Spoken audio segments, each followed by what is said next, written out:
আমি যেমন খেতে খুব ভালোবাসি, রান্না করতেও ভীষণ ভালোবাসি। আমার রান্না করতে খুব ভালো লাগে। আর এই আমার এক খুবই পছন্দের খাবারের ভিতরে নুডলসও একটা খুবই ভীষণ পছন্দের একটা খাবার। অল্প সময়ের ভিতরে ভীষণ মজাদার একটা খাবার, খুব তাড়াতাড়ি রান্না হয়ে যায়।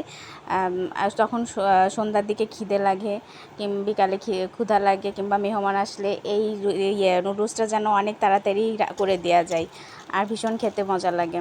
হ্যালো এভরিওয়ান, আসসালামু আলাইকুম। সবাই কেমন আছেন? আশা করি সবাই ভালো আছেন। আর একটা রেসিপি নিয়ে চলে আসলাম, ব্লগ। আর কি রেসিপি, এটা সবাই পারে, একটা বাচ্চাও রাঁধতে পারে।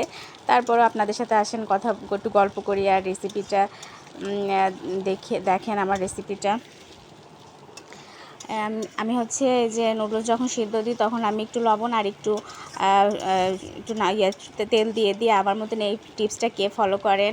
তেল দিলে নুডলসটা ঝরঝরে হয়, অবশ্যই কমেন্ট করে জানাবেন এই টিপসটা কে ফলো করেন। এই যে তারপরে আর আমি হচ্ছে বেশিরভাগ সময় আমাদের পোষা হাঁস আছে, তো হাঁস সবসময় ডিম পাড়ে। ওই মুরগির ডিম আর দেওয়া হয় না, ওই হাঁসের ডিম দিয়ে আমি নুডলস রান্না করি। অনেকে বলে হাঁসের ডিম দিয়ে নাকি নুডলস রান্না করলে গন্ধ লাগে। কই, আমি তো বেশিরভাগ সময় হাঁসের ডিম দিয়ে নুডলস রান্না করে খাই, আমার কাছে কোনো গন্ধ লাগে না। এমনকি যাদের রান্না করে খাওয়াই তারাও বলে কখনোই গন্ধ করে না, ভীষণ মজা লাগে খেতে। এই যে সমস্ত কিছু সিদ্ধ করে তারপরে পেঁয়াজ ঝাল ভেজে হাঁসের ডিমটা দিয়ে ভালো করে ওটা নাড়িয়ে একসাথে মিক্সড করে তারপরে নুডলসটা দিয়ে ভালো করে নেড়েছে। এই যে দেখেন, আপনারা দেখে বুঝতে পারবেন যে নুডলসটা কত ঝরঝরে হয়েছে তেল দিয়ে।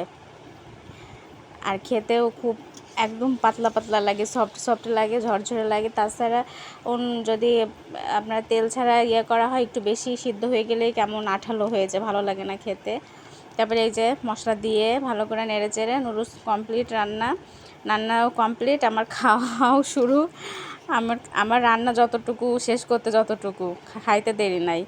এই যে সস দিয়ে আরাম করে খাচ্ছি।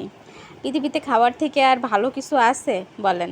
মজার কিছু, খাওয়ার, ঘুম, যারা আর হচ্ছে সুস্থতা। আলহামদুলিল্লাহ, যারা সুস্থ থাকে আর সুস্থ থাকতে পারে, আর যারা হচ্ছে মন ভরে খাইতে পারে, আর যারা হচ্ছে ঘুমাতে পারে, তাদের মতন পৃথিবীতে সুখী মানুষ আর আসতে কোনো কষ্ট নেই।